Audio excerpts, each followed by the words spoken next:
মুসলমানদের প্রথম কেবলা পবিত্র আল আকসা মসজিদ। এটির সঙ্গে সারা বিশ্বের মুসলমানদের ধর্মীয় আবেগ জড়িত।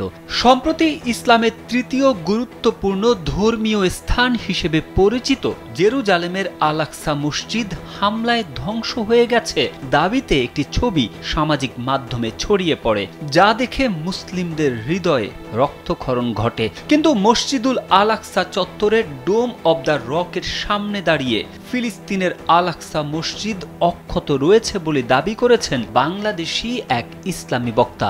মঙ্গলবার গাজী তামিম বিল্লাহ আল কাদরি নামের একটি ফেসবুক আইডি থেকে ভিডিও প্রকাশ করা হয়। ভিডিওতে বলা হয়, মসজিদুল আল আকসা অক্ষত রয়েছে এবং মসজিদ এলাকায় কোনো যুদ্ধ চলছে না বলে তিনি জানান। 3 মিনিটের সেই ভিডিওতে দেখা যায় মসজিদুল আল আকসা চত্বরের ডোম অব দ্য রকের সামনে দাঁড়িয়ে ফিলিস্তিনের আল আকসা মসজিদটি অক্ষত থাকার বিষয়ে কথা বলেন। ভিডিওতে তিনি বলেন, বাংলাদেশের ফেসবুকে একটি মিথ্যা প্রচারণা করছে যে এই স্থানটি নাকি ধ্বংসস্তূপ হয়েছে, কিন্তু এটা পুরো অক্ষত অবস্থায় রয়েছে। আমি বলবো, যারা বাংলাদেশের ফেসবুকে অপপ্রচার চালাচ্ছেন তারা দ্রুত সেসব বন্ধ করেন।